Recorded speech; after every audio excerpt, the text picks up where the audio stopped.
everyone. Thanks for joining us today. We're really excited to have you here as we're talking about the story of finance data at Snowflake. Just a quick introduction to get started. I'm Sandra, and I lead the analytics engineering team for finance data at Snowflake. And I'm Jack. I am a BI analyst supporting the product finance team at Snowflake. So today we're going to talk about the evolution of DBT at Snowflake, specifically how it's helped drive quick and strategic decision making within our finance data team. We're going to start with an overview of our finance support model. And then we're going to talk about how ELT within our team has evolved over the last 10 years ago or so. We're going to talk about how DBT really helps us develop quickly and cost effectively, how we hope to continue to use it into the future, and then at the end we'll have some time for Q&A as well. So to start off, we'll talk through how our BI team support model for finance as a whole, and then we'll dive specifically into cloud finance support. So the finance data team is made up of 3 distinct sections: the analytics engineers, the BI analysts, and the data scientists. The analytics engineers are in charge of building and maintaining our core pipelines, and they're also our team's experts on data architecture and data model design. Each BI analyst supports a specific financial function, for example, sales finance, investor relations, or FP&A, and then we also provide ad hoc support for any function not covered by an analyst. Finally, our data scientists are in charge of building and maintaining our financial forecasts, including revenue, bookings, cloud spend, and credits. And these help support financial decision-making with data science and machine learning solutions with things like scenario analysis, impact analysis, anomaly detection, and much more. Today, we'll focus specifically on our support of cloud finance, as they largely function as the cost governing arm across our company and also maintain some of our largest data sets. This is also the area that Jack's aligned with as an analyst on our data team. So outside of myself, the product finance team is composed of 4 financial analysts. And the main responsibility of this team is to manage and forecast all expenses that go into delivering Snowflake to customers. And we also work really closely with the engineering teams at Snowflake to optimize these costs.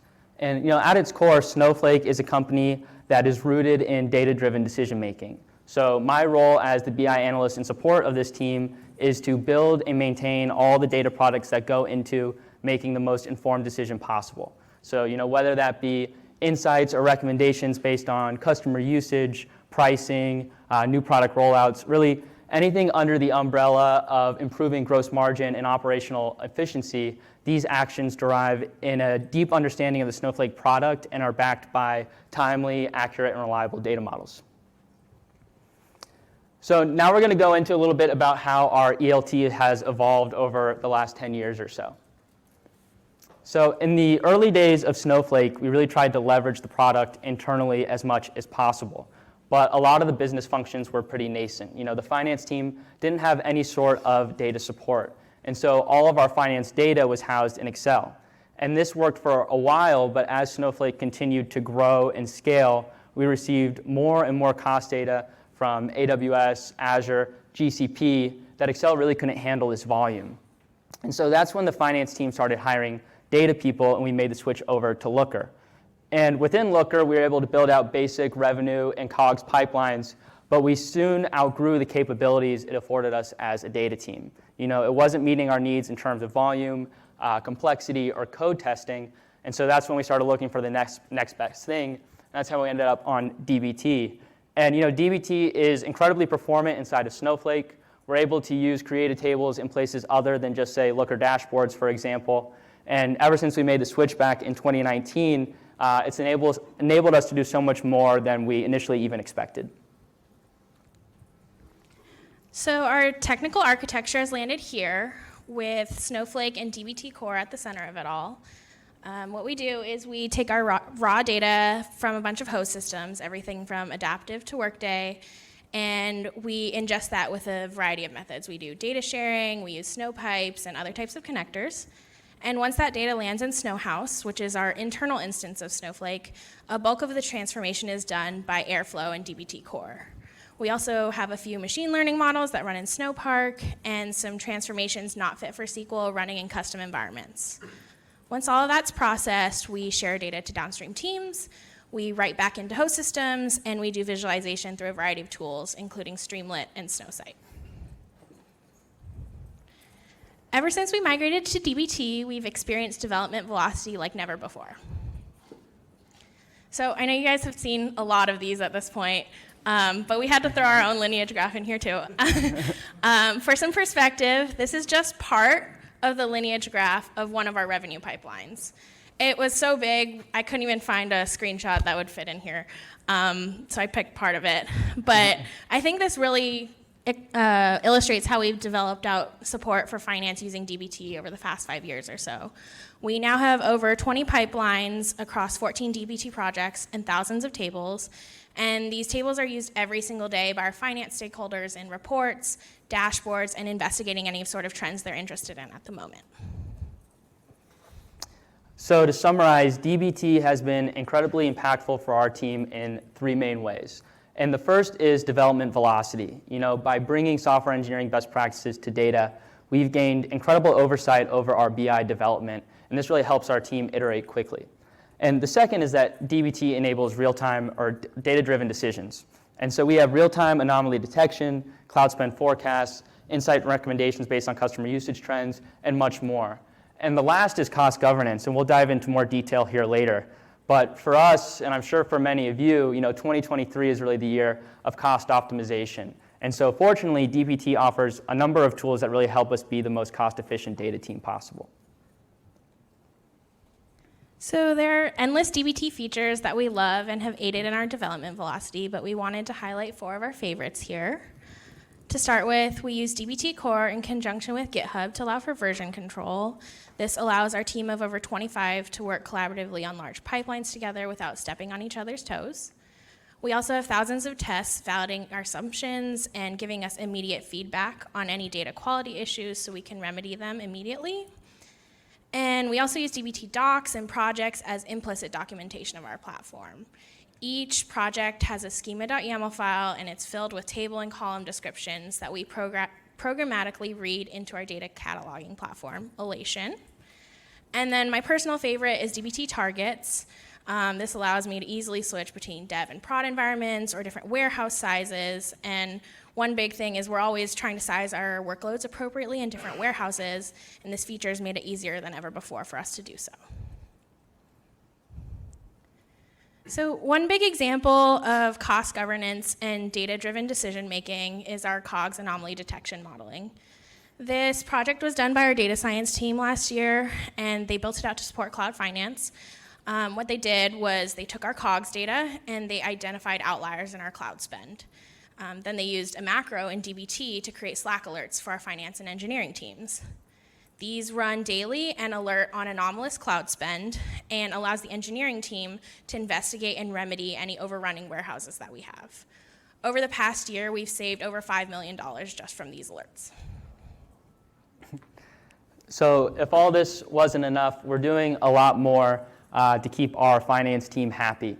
And Sandra and I, we find ourselves in an interesting position where we are, the analytics engineers, the BI team, incurring cost on Snowflake while at the same time supporting the product finance team that manages our internal cloud spend.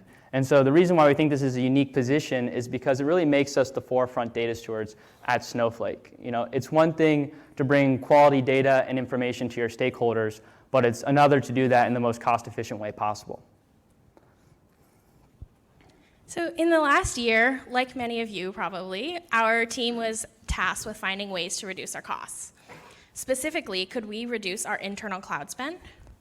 While evaluating our pipelines, we realized that our largest tables were actually the ones coming from our cloud service providers. Ironically, Cloud Finance, the team responsible for managing our internal cloud spend, actually maintained our largest pipelines. So for some context, our COGS pipelines look like this. First, we bring in our raw data from our 3 cloud service providers and stage that data. And these stage tables only have very minor transformations from the original cost and usage reports that we're getting. So what we do is we merge some pair accounts together, we rename some columns and add in some metadata, And after this data is staged, we run through 2 reporting pipelines. So one brings in the business logic and allows us to report on COGS, cost and revenue, and another is an allocation of our total cloud cost to each customer to try and get at margin level data. So back to data size here. Just that staging portion at the beginning that I was talking about already has about 445 terabytes of data, and that number continues to grow significantly every single day. So you can imagine the massive cost of the entire COGS pipeline as a whole when our starting data size is already this big. So when we dove deeper into the cloud inventory tables that ingest this raw data, we realized that this pipeline was both far more expensive and far less performant than the rest of our finance pipelines. And so these models, to recap, ingest raw cost and usage data from AWS, Azure, and GCP, and some of them individually take about an hour to build each day, and collectively this pipeline takes a little bit more than 6 hours to run each day. So if we take a standard Snowflake credit, which is priced at $2 per credit, the compute cost associated with building this pipeline each month is about $6,000. And so clearly, pipelines of this volume are both a cost issue and a performance bottleneck. And from a performance standpoint, the slow query runtimes mean that our stakeholders can't access data quickly. And then it also means it's very difficult to develop on this pipeline because any changes or updates to these models take so long to productionalize. And then from a cost perspective, we really want to highlight 2 main areas. And the first is job credits. And job credits is a metric we use internally at Snowflake to assess workloads. And so we can think of a job as any query run inside of Snowflake. And so we take all the credits consumed by a warehouse and we attribute them proportionally to jobs run on that warehouse each hour.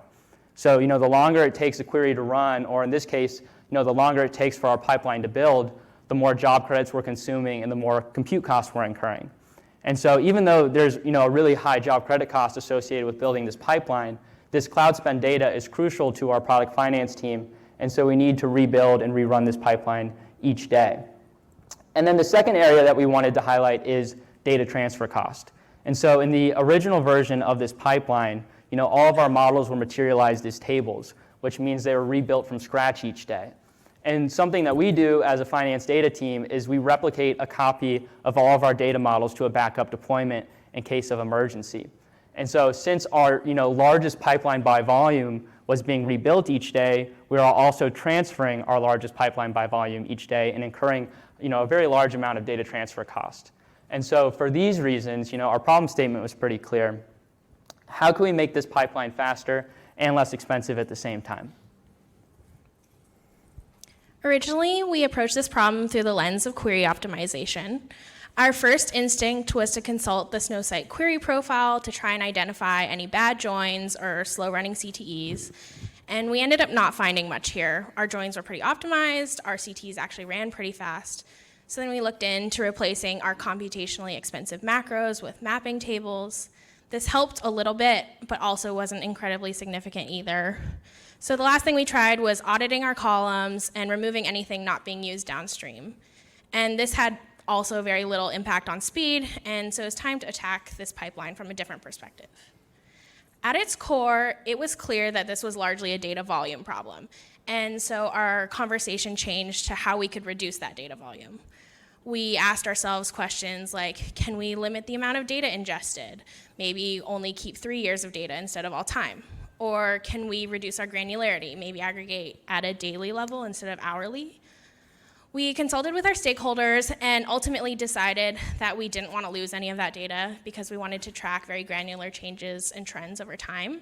And so we chose to convert our tables to the remaining solution, incremental models.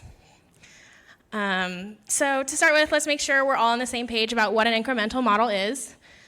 In comparison to a regular table that's fully reprocessed every single day, an incremental model only transforms new data and updates the relevant existing data in the table already. Once we've designated a model as incremental in DBT, the first run will still rebuild the entire table from scratch, but subsequent runs will be much faster. Based on the incremental filter that you add in the table, DBT only processes that new data that you've designated and integrates that back into the table that you've originally built. And this is great with a high volume data pipeline because you're only updating a fraction of the entire data rather than the whole thing. The output table remains the same and you don't lose any information, but you incur less cost and spend less time constantly rebuilding your models.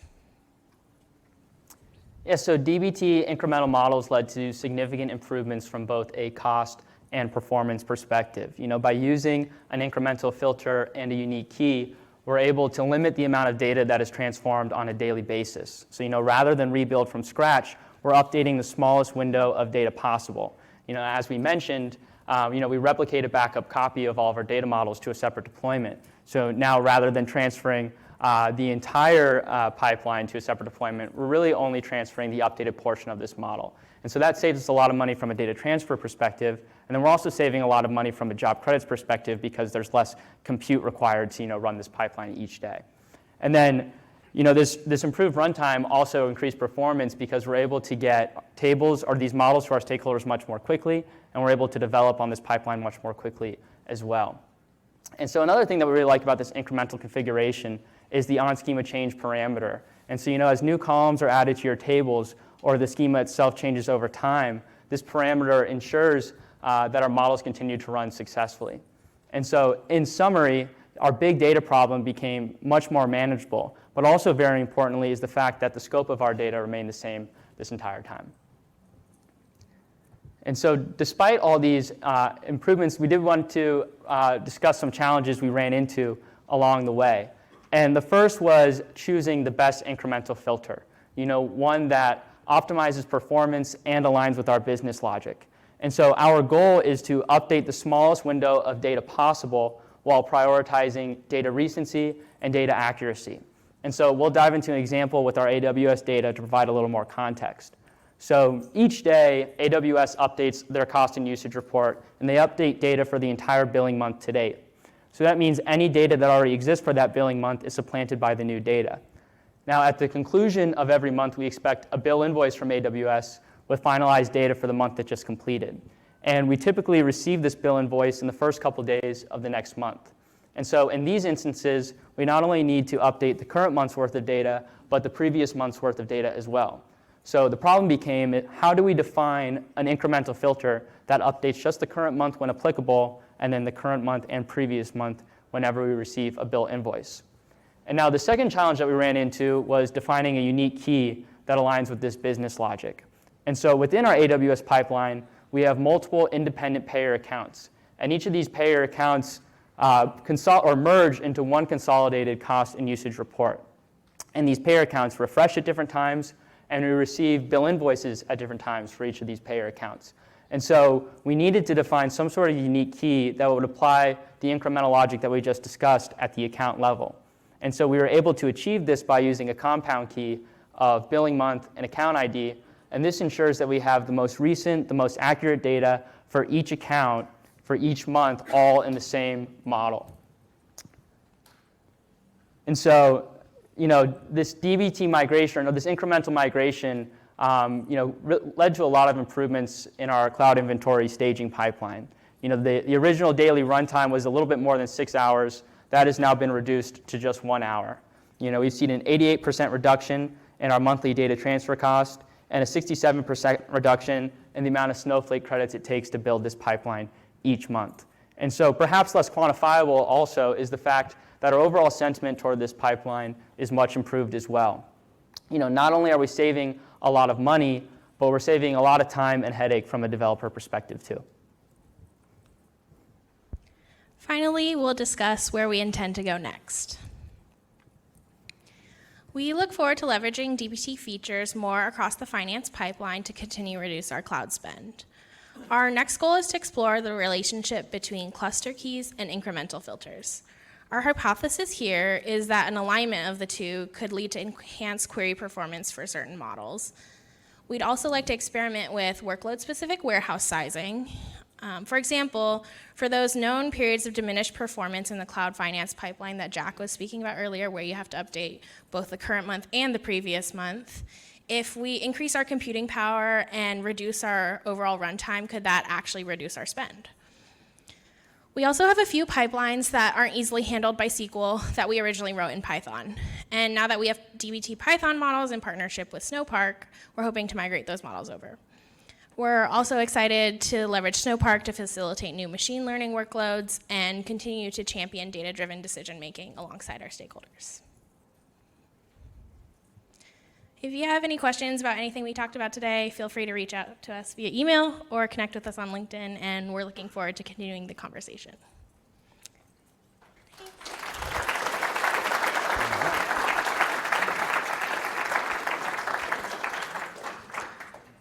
Also, I think we have some time for Q&A if anyone has any questions. Do you have a strategy for implementing full refreshes on your incremental models? Basically only when we need to. Yeah. We have, like I said, thousands of tests. Every time we make something incremental, we make sure we're including a test that will alert us if the data's not fresh for some reason or like some historical thing has changed somewhere. And then that will tell us that we need to do a full refresh.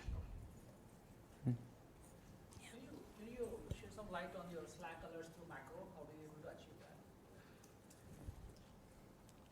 that? Do you want like the whole?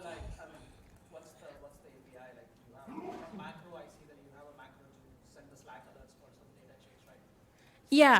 Yeah. So I mean, you've done some Slack alert stuff. Would you like to talk? Yeah, I mean, I didn't necessarily build the back end of it, but what we do is we basically have this query set up, or this system set up where we've defined what we want to detect as an anomaly. So maybe we take a trailing 28-day average and we see something that exceeds that past a certain barrier, and then anytime that happens, we'll ping a Slack channel that we've defined as a team. Maybe it's called COGS anomaly alerts. And that'll pretty much give us the date that we see it, the reason why it's been detected as an anomaly, and give us a message so that we can then go into that model or wherever that data is housed and see, is it an issue with our data models, or is it perhaps an issue with something that we need to go address with a separate team. I think you could probably define that in a user-defined function. That's probably what they're doing. So when you make the call, you have the Snowflake channel. Right. It knows where to go. Yeah, exactly. When you use the incremental table and when you decided to just a simple table? So we typically tend to use an incremental table when there's significant amount of volume. So on tables that have a little bit less volume and are pretty performant, when they're materialized as tables, we don't see a need to materialize them incrementally. We actually have seen kind of a reduction in performance if we try to incrementalize small tables. And so if our pipeline is pretty performant, it completes in minutes rather than hours, we don't really see a need to use incremental models. But otherwise, in this case where we have this really expensive pipeline, this really slow pipeline, we see it as a really good candidate to try incremental models. And if we see a significant performance improvement, we'll stick with it. And there are times where we've experimented with incremental models and not seen the kind of performance improvement or cost improvement that we wanted, and we've gone back to table materializations. Do you have any kind of guidelines or criteria? We probably won't look at it if it's under like 1,000, 1,500 seconds for runtime for the table, just based on how long our pipelines usually take. But if it's pushing above that, we'll consider it. Mm-hmm. What are the core tasks that you guys do for incremental models? You guys mentioned that you guys do multiple tasks for incremental models. So just wanting to know if you guys can share what are like the main tasks that you guys focus on? I think a lot of the tests that we do are ensuring, they're pretty uniform, I guess, across all types of our models. So we don't want to have any sort of unnecessary type of duplicates. The second is we really want to confirm that our unique keys are working the way we want them to. Another thing that we're checking for, and one of the reasons why defining the best incremental filter was one of our challenges, is ensuring that if there is an update, say, to data a year ago, outside the scope of our sort of incremental build, are we capturing that data? And so we have tests that attempt to try to capture, that sort of look back, make sure that we have in AWS data, say, the correct assembly in each of our billing months. and stuff like that. So some of it is pretty unique to the business logic that we're using in that model, and then some of it is pretty uniform in terms of like, you know, duplicate observations, stuff like that.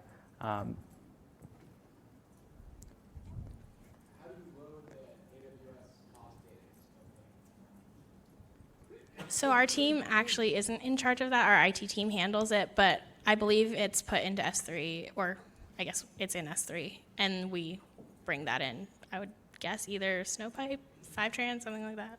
I don't know. I know that's incremental too, for sure. It's huge.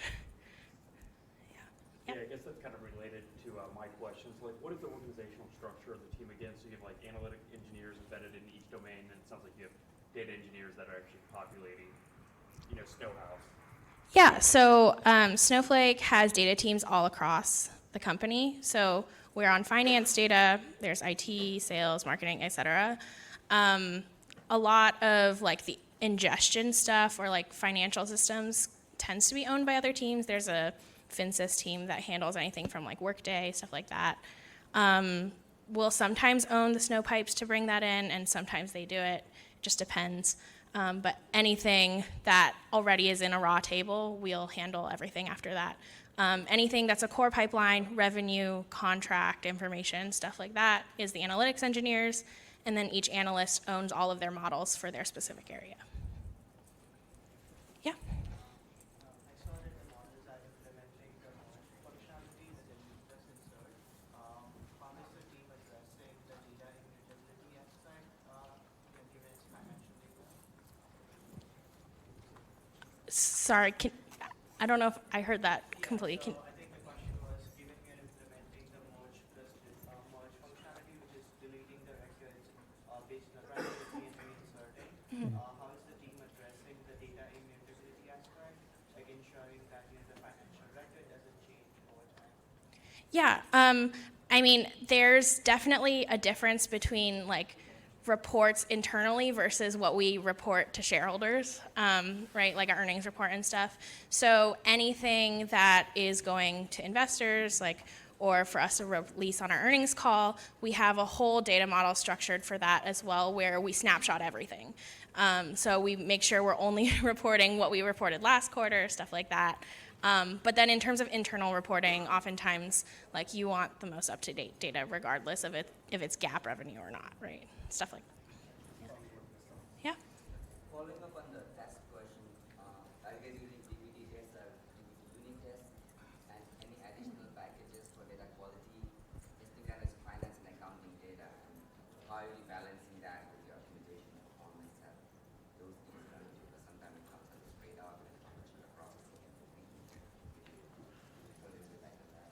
Yeah, so we use DBT tests, but we write them all ourselves. I don't think we're using any external packages, but we also have built a lot of dashboards on top of tests, and we're making our data quality observability dashboard right now, which is like a central spot to go and see like anything failing in our pipelines, any DAGs that haven't run, but we have hundreds of eyes on these numbers every single day, like.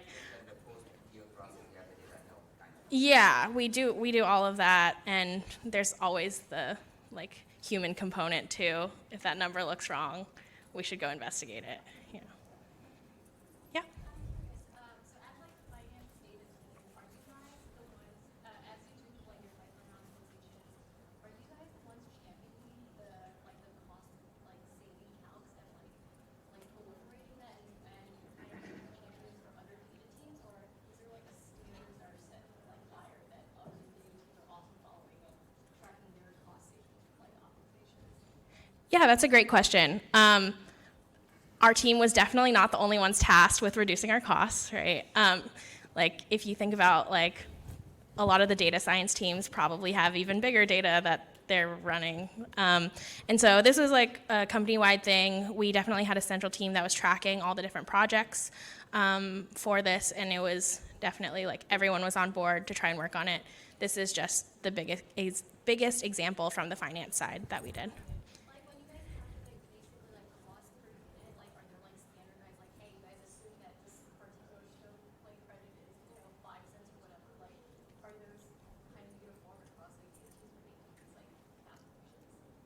I think, as like supporting the product finance team, it's more that we'll see large volume areas of data or large cost areas of data, like what we're incurring to store, data.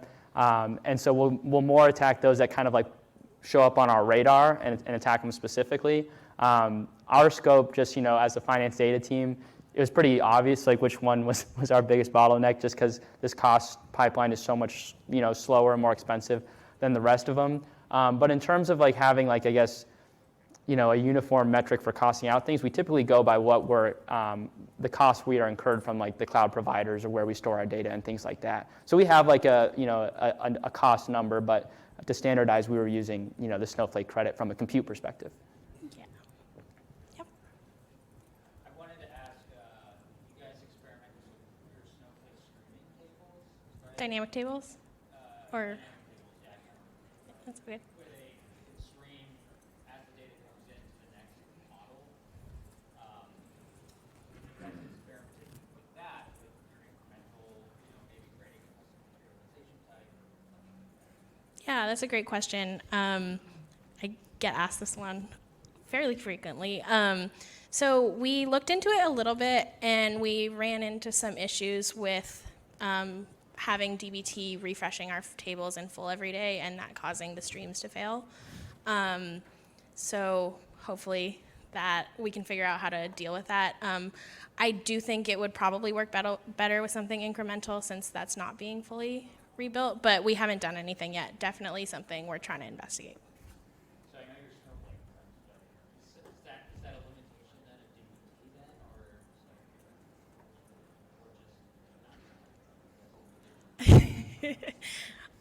To be honest, I don't think I've investigated enough to give you a good answer to that. Yeah. when you know, I'm super interested in cracking that.